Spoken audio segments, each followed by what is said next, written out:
ನಮ್ಮ police officer ಆಗಿದ್ದಾರೆ tiger Ashok Kumar sir. ಹೌದು, ಅಶೋಕ್ ಕುಮಾರ್ ಸರ್ ಮನೇಲಿ ಇವ್ರು ಬಾಡಿಗೆಗೆ ಇರ್ತಾರಲ್ಲಿ. ಓಕೆ. ಆಗಿನ ಕಾಲದಲ್ಲೇ 25,000 ರೂಪಾಯಿ ಬಾಡಿಗೆ ಅಂತೆ ಅದು ಮನೆ. ಆಗಿನ ಕಾಲದಲ್ಲೇ ದೊಡ್ಡ ಮನೆ, ಫುಲ್ ಬಿಯರ್ ಬಾಟ್ಲಿ ಡಿಸೈನಲ್ಲಿ ಮಾಡಿರೋ ಮನೆ, 25,000 ರೂಪಾಯಿ ಆಗಿನ ಕಾಲದಲ್ಲಿ ಬಾಡಿಗೆ. ಇವ್ರಿಗೇನಾಯಿತು, ಸಿನಿಮಾ ಇಲ್ಲ, ಒಂದು ಕಡೆ ಸಂಪಾದನೆ ಇಲ್ಲ, ಫ್ಯಾಮಿಲಿ ಸಪೋರ್ಟ್ ಇಲ್ಲ, ಏನೂ ಇಲ್ಲ.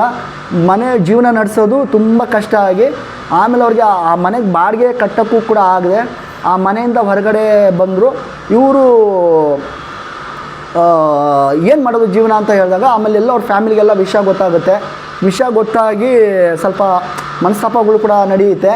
ಆಮೇಲೆ ಇವ್ರ ಹತ್ರ ಇದ್ದಿದ್ದು ದುಡ್ಡೆಲ್ಲ ಖಾಲಿ ಆಯ್ತಲ್ವ, ಇವ್ರು ಮತ್ತೆ ಇಂಡಿವಿಜುವಲಾಗಿ ಫೈಟ್ ಮಾಡೋಕ್ಕಾಗಲ್ಲ. ಫೈಟ್ ಮಾಡೋಕ್ಕಾಗದಿರೋ ಕಾರಣಕ್ಕೆ ಮತ್ತೆ ಇವರು ರಘುವೀರ್ ಸರ್ ಅವ್ರ ಫ್ಯಾಮಿಲಿಯವರೆಲ್ಲ ಸೇರಿಸ್ಕೊಂಡು ಮತ್ತು ಅವ್ರ ಮನೆಯಲ್ಲಿ ಇರೋಕ್ಕೆ ಜಾಗ ಕೊಡ್ತಾರೆ ರಘುವೀರ್ ಸರ್ಗೆ ಮತ್ತು ಅವ್ರ ಮಿಸ್ಸಸ್ಗೆ, ಸಿಂಧು ಅಕ್ಕನಿಗೆ. ನಾನು ಆಗಲೇ ಹೇಳಿದ್ನಲ್ಲ, ಇವ್ರದ್ದು ತುಂಬ ಟ್ರೆಡಿಷ್ನಲ್ ಫ್ಯಾಮಿಲಿ. ಹೇಗೆ ಅಂದರೆ ಒಂದು ತುಂಬ ಗೌರವದಿಂದನೇ ಎಲ್ಲರೂ ಇರಬೇಕು. ಅಲ್ಲಿ ಯಾರಾದರೂ ಗಂಡಸ್ರಿ ಮಾತಾಡೋ ಜಾಗದಲ್ಲಿ ಎಲ್ಲ ಯಾರು ಹೆಣ್ಮಕ್ಳು ನಿಂತ್ಕೊಂಡು ಮಾತಾಡಬಾರ್ದು, ಆ ಥರ ಸಂಪ್ರದಾಯ ಅವ್ರದ್ದು. ಹಾಗಾಗಿ ಇವ್ರದ್ದು ಸೋಷಲ್ ಫ್ಯಾಮಿಲಿ ಹೇಳಿದ್ನಲ್ವ ಸಿಂಧು ಅಕ್ಕಂದು, ಅವ್ರ ಫ್ಯಾಮಿಲಿಗೆ ಇವ್ರ ಫ್ಯಾಮಿಲಿ ತುಂಬ ಒಂದು ಅಂದರೆ ಇವ್ರು ತುಂಬ ಮಾಡ್ರನ್ ಆಗಿರಬೇಕು ಅನ್ನೋ ಬಯಸ್ತಾಯಿದ್ರು. ಅವ್ರಿಗೆ ಬಂದು ತುಂಬ ಟ್ರೆಡಿಷ್ನಲಾಗಿ ಹೋಗಬೇಕು ಅಂತ.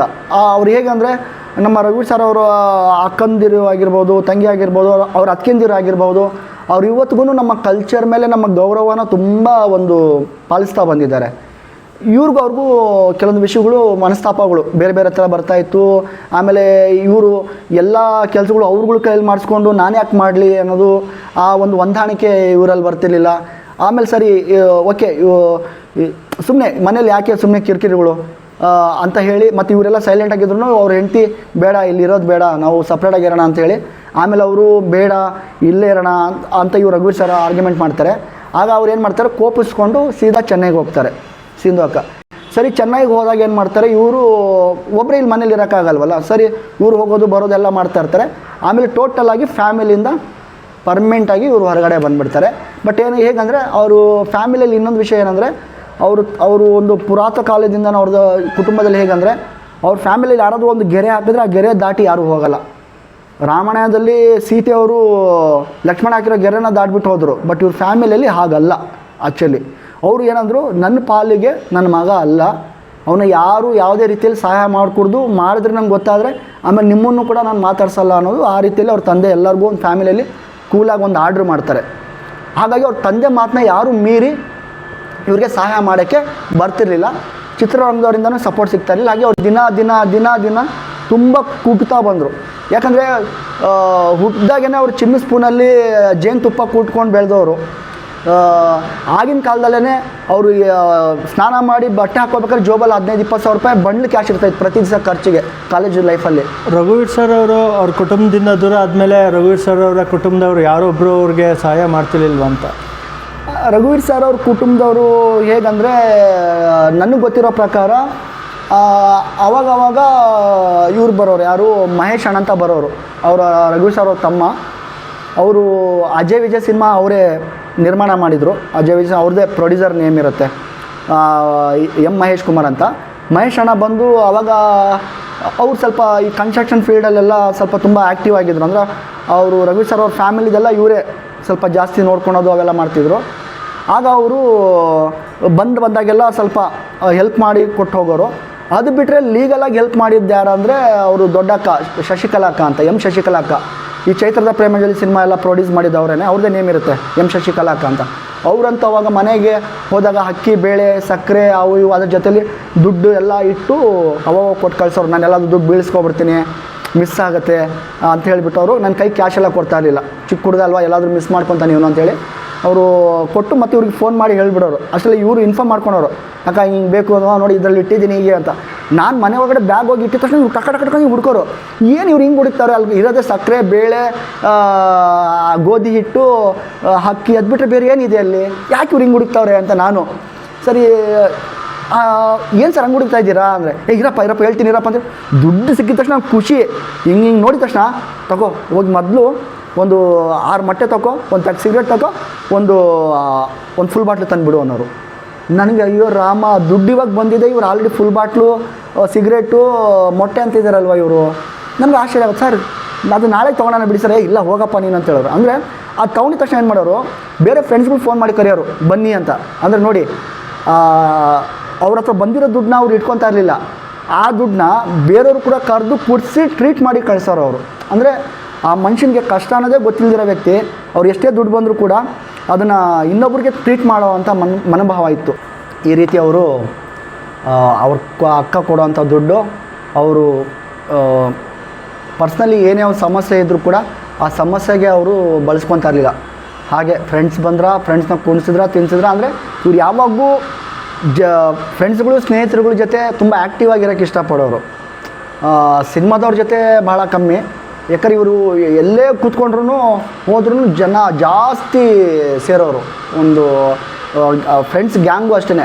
ಇವ್ರು ನೋಡೋಕ್ಕೆ ಬಂದರೆ ಯಾರಾದ್ರು ಒಬ್ಬರಿಬ್ಬರಲ್ಲ, ಸುಮಾರು ಒಂದು 25 ಜನ 30 ಜನ 15 ಜನ ಹಿಂಗೆ ಬರೋರು ಗ್ಯಾಂಗಿಗೆ. ಅವರು ಗ್ಯಾಂಗಿಗೆ ಎಲ್ಲರಿಗೂ ಇವರು ತುಂಬ ಎಲ್ಲರಿಗೂ ಇವರೇ ಸ್ಪಾನ್ಸರ್ಸ್ ಮಾಡಿ ಎಲ್ಲರಿಗೂ ಇವರೇ ಖರ್ಚು ಮಾಡಿ ಕಳಿಸ್ತಾಯಿದ್ರು. ಅಂದರೆ ಆ ಮನುಷ್ಯನ ಸ್ವಭಾವ ಯಾವ ಥರ ಅಂದರೆ, ಇನ್ನೊಬ್ರು ಕೊಡೋದು ಗೊತ್ತು ಬಿಟ್ಟರೆ ಇನ್ನೊಬ್ರ ಹತ್ರ ಕೇಳೋ ರೀತಿಯಲ್ಲಿ ಇರಲಿಲ್ಲ.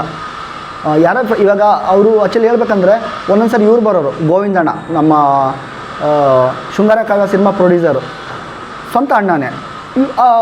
ಒಂದು ಅವ್ರಿಗೊಂಥರ ಮಜಾ. ಅವ್ರು ಎಷ್ಟು ಸಿಂಪಲ್ ಅಂದರೆ ಒಂದು ಟಿ ಶರ್ಟು ಒಂದು ಬರ್ಮ್ಯಾಡ್ ಹಾಕೊಂಡು ಬಂದ್ಬಿಡೋರು. ಯಾರಿಗೂ ಇವರು ಒಬ್ಬರು ಕೋಟ್ಯಾಧೀಶ್ವರ, ಒಬ್ಬ ಸಿನಿಮಾದ ಪ್ರೊಡ್ಯೂಸರು, ಒಂದು ರಘುವೀರ್ ಅವರು ಸ್ವಂತ ಅಣ್ಣ ಅನ್ನೋ ಥರ ಯಾರಿಗೂ ಅವ್ರು ನೋಡಿದ್ರೆ ಫೀಲು ಬರ್ತಿರೋ ಅವ್ರು ಎಲ್ಲೂ ಹೇಳ್ಕೊತಾನೆ ಇರಲಿಲ್ಲ.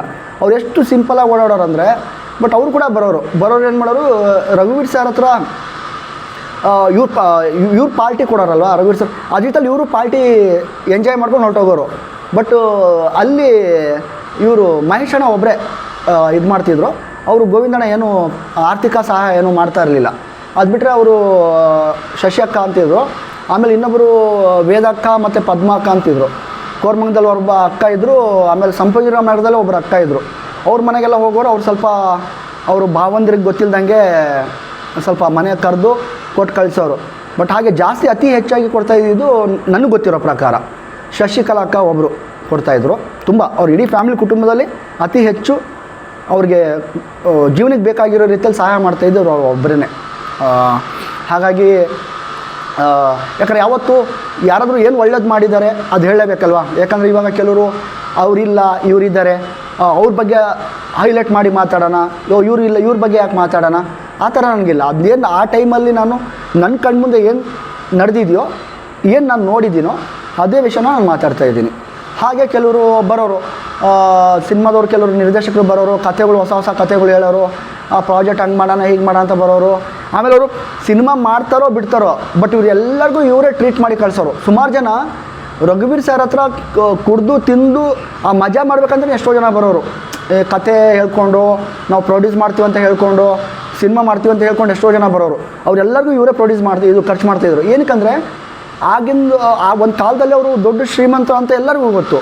ಆ ಶ್ರೀಮಂತ ವ್ಯಕ್ತಿ ಅವ್ರು ಇನ್ನೊಬ್ರಿಗೆ ಶ್ರೀಮಂತನ ಥರನೇ ಕಾಣಿಸ್ಬೇಕಲ್ವ. ಹಾಗಾಗಿ ಅವ್ರು ಯಾರ ಹತ್ರನೂ ಚಾಚ್ತಾ ಇರಲಿಲ್ಲ, ಬೇಕು ಅಂತ ಕೇಳ್ತಾ ಇರಲಿಲ್ಲ. ಅವ್ರು ಏನೇ ಮನಸ್ಸಲ್ಲಿ ನೋವಿದ್ರೂ ಕೂಡ ಅವ್ರಿಗೆ ಬಂದವ್ರಿಗೆಲ್ಲ ಫಿಲಪ್ ಮಾಡಿ ಕಳಿಸ್ತಾಯಿದ್ರು. ಅದ್ರ ಕೆಲವರು ಅದನ್ನೇ ಸ್ವಾರ್ಥ ಮಾಡಿಕೊಂಡು ಮಿಸ್ಯೂಸು ಮಾಡ್ಕೊಂಡವರು. ಸಿನಿಮಾ ಹಂಗೆ ಮಾಡೋಣ ಸರ್, ಹಿಂಗೆ ಮಾಡೋಣ ಸರ್, ಅದು ಸಾರಿ ಸರ್ ಅನ್ನು. ಆಮೇಲೆ ಯಾರೂ ಸಿನಿಮಾನೇ ಮಾಡ್ತಾ ಇರಲಿಲ್ಲ. ಆಮೇಲೆ ನಾನಿದ್ದಾಗ ಇದು ನವಿಲೂರ ನೈದಿಲ್ಲ ಅಂತ ಒಂದು ಸಿನಿಮಾ, ಅಲ್ಲಿ ಸೌದತ್ತಿ ಹತ್ರ, ಸೌದತ್ತಿ ಎಲ್ಲಮ್ಮ ಅಲ್ಲಿ ನಾರ್ತ್ ಕರ್ನಾಟಕ ಕಡೆ, ಅಲ್ಲೆಲ್ಲ ಶೂಟಿಂಗ್ ಎಲ್ಲ ಇವ್ರು ಹೋಗೋರು. ನನಗೆ ಆಮೇಲೆ ತುಂಬ ವರ್ಷಗಳಿದ ನಂತರ ಗಂಡ ಹೆಂಡತಿ ಇಬ್ಬರು ಒಟ್ಟಿಗೆ ಮಾಡಿದ ಸಿನಿಮಾ ಅದು. ಆ್ಯಕ್ಚುಲಿ ಅವರು ಕೊನೆಯ ಸಿನಿಮಾ ಆಯಿತು ಅದು, ಗಂಡ ಹೆಂಡತಿ ಇಬ್ಬರದು. ಆಗ ಸಿಂಧು ಅವರು ಚೆನ್ನೈಯಲ್ಲೇ ಇದ್ದರು. ಹೌದು, ಕೂಡ ಈ ಒಂದು ಸಿನಿಮಾ ಮಾಡೋದು ಸಿನಿಮಾ. ಹೌದು, ಆ್ಯಕ್ಚುಲಿ ಆ ಸಿನಿಮಾಗೆ ತೇಜಸ್ವಿನಿ ಅಂತ ಒಬ್ಬರು ಮೈಸೂರವರು ಒಂದು ಹೀರೋಯಿನು, ಅದ್ರ ಇನ್ನೊಬ್ರು ಯಾರೋ ಪ್ರಕಾಶ್ ಅಂತ ಒಬ್ಬರು ಇಂಟ್ರೊಡಕ್ಷನ್ ಆಗ್ತಾರೆ ಅದರಲ್ಲಿ ಒಂದು ಕ್ಯಾರೆಕ್ಟ್ರು.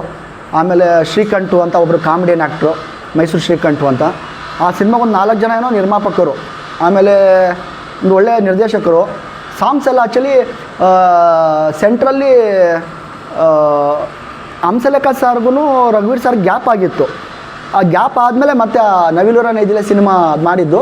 ಆ ಹಾಡು ಬಂದು ಇದರಲ್ಲಿ ಆಕಾಶ್ ಆಡಿಯೋ ಸಂಸ್ಥೆ ಕಂಪ್ನಿ ಅವ್ರು ತೊಗೊಂಡಿದ್ರು ಆಡಿಯೋ ರೈಟ್ಸು. ನವಿಲೂರ ನೈದಿಲೆ ಚೆನ್ನಾಗಿದೆ, ಅದರಲ್ಲೂ ಕೂಡ ಸಾಂಗ್ಸ್ ಒಳ್ಳೆ. ಅದು ಕ್ಯಾಸೆಟಲ್ಲಿ ಅವಾಗ ಚಿನ್ನ ಸಿನಿಮಾ ಕಾಂಬಿನೇಷನಲ್ಲಿ ಬಿಡೋರದು ನವಿಲೂರ ನೈದಿಲೆ. ಒಂದು ಸೈಡು ಚಿನ್ನ ಸಿನಿಮಾ, ಒಂದು ಸೈಡು ನವಿಲೂರ ನೈದಿಲೆ, ಎ ಸೈಡ್ ಬಿ ಸೈಡ್ ಅಂತ ಬರೋದಲ್ವ, ಆ ಇದರಲ್ಲಿ ಅದು ಬಿಡೋರು ಆ ನವಿಲೂರ ನೈದಿಲೆ ಸಾಂಗು. ಆಮೇಲೆ ಆಗ ಚೆನ್ನೈಯಿಂದ ಬಂದು ಆ್ಯಕ್ಟ್ ಮಾಡಿಬಿಟ್ಟು ಹೋಗ್ತಾಯಿದ್ರು ನವಿಲೂರ ನೈದಿಲೆ. ಏನಕ್ಕಂದರೆ ನಿರ್ದೇಶಕರು ಬೇರೆ ಹೀರೋಯಿನ್ ಹುಡುಕ್ತಾ ಇದ್ರಿ, ಬೇರೆ ಆವಾಗ ರಘುವೀರ್ ಸರ್ ಹೇಳಿದ್ರು, ಸರ್ ಇವರೆಲ್ಲ ಯಾಕೆ ಹುಡುಕಿ ಅವ್ರ ಪೇಮೆಂಟೆಲ್ಲ ವೇಸ್ಟ್ ಮಾಡ್ತೀರಾ ಸರ್, ನನ್ನ ಮಿಸ್ಸಸ್ಸೇ ಇದ್ದಾಳೆ, ಅವ್ರ ಕೈಲೇ ಫ್ರೀಯಾಗಿ ಮಾಡ್ಸೋಣ ಬಿಡಿ ಅಂತೇಳಿ ಸಿಂಧು ಅಕ್ಕನ ಕೈಯಲ್ಲಿ ಫ್ರೀಯಾಗಿ ಆ್ಯಕ್ಟ್ ಮಾಡಿಸಿದ್ದಾರೆ ಆ ಸಿನಿಮಾದಲ್ಲಿ.